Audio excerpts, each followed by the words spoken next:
बार फिर जुड़ा हूं। देखिए, देश के सामने इस समय सबसे बड़ी चुनौती कोरोना संकट से आगे आने की तो है ही, लेकिन साथ ही साथ भूखों तक, जरूरतमंदों तक सामान, वस्तुएं, जरूरत वाली चीजें पहुंचाना भी है। हमारे साथ जुड़े हैं किशोर कांत तिवारी जी और रोशन पटेल जी, जिनका रोटी बैंक है और इन्होंने लॉकडाउन में भी भूखों तक खाना पहुंचाया है। दिन रात ये लगे हैं, 24 घंटे ये लगे हैं, बनारस में काम करते। आइए हम उनसे बात करते हैं। सबसे पहले तो किशोर कांत जी, आप लोग जो कर रहे हैं उसके लिए आपको सैल्यूट है।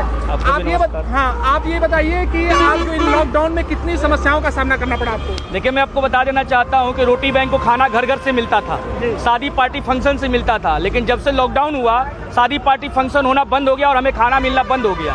ये बहुत बड़ी समस्या आ गई रोटी बैंक के साथ। तो हमने IIT BHU के जो प्रोफेसर है प्रदीप कुमार मिश्रा सर, उनसे संपर्क किया, उनसे अपनी व्यथा हमने बताई कि सर ऐसी ऐसी समस्या आ रही है।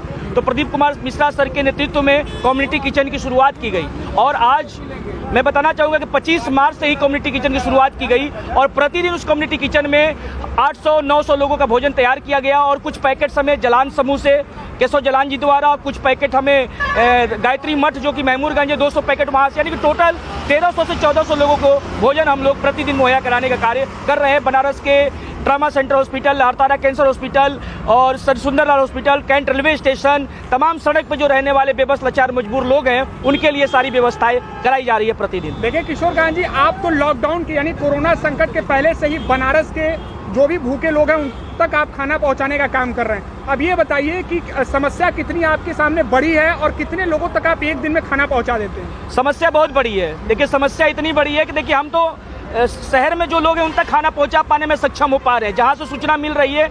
सबसे बड़ी समस्या ये हो रही थी कि हमने देखा कि जो गरीब मजदूर बस्ती के जो लोग हैं, जो कल रेहड़ी वाला काम करते थे, उनका ठेला नहीं लग पाता था, उनको राशन नहीं मिल पा रहा था और वहाँ हम लोग भोजन पहुंचा रहे थे। तो उनको सबसे बड़ी समस्या थी। जो मिडिल वर्ग के लोग हैं, जो रोज मरे की जिंदगी में कमाने खाने वाले थे, सबसे बड़ी समस्या उनके साथ आ रही थी।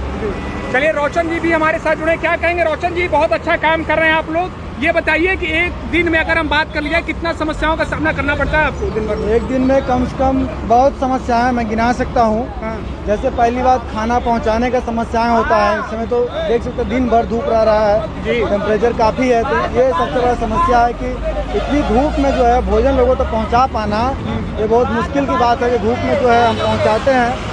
और इसके अलावा जो है कभी कभी जो है हमारे पास जो खाना बनवाते हैं उसमें जो चीज़ हमें ख़त्म हो जाती है तो उसके लिए सोचना पड़ता है कल की कैसे तैयारी होगी जी, तो वो भी एक चैलेंजेज ही है जी। और इसी तरीके तमाम समस्याएं जो कि इस समय लॉकडाउन के समय जो फेस करने पड़ रहे हैं हम लोगों को जी। चलिए, आप लोग बहुत अच्छा काम कर रहे हैं, इसी तरह करते रहें, ईश्वर आपको बहुत शक्ति दे। तो उम्मीद करता हूं कि किशोर कांत तिवारी जी से और इनकी टीम से प्रेरणा लेकर सभी लोग जो है कि अपने घरों से ही, घर में रहकर ही लॉकडाउन का पालन करते हुए तमाम जरूरतमंदों तक मदद जरूर अपनी पहुंचा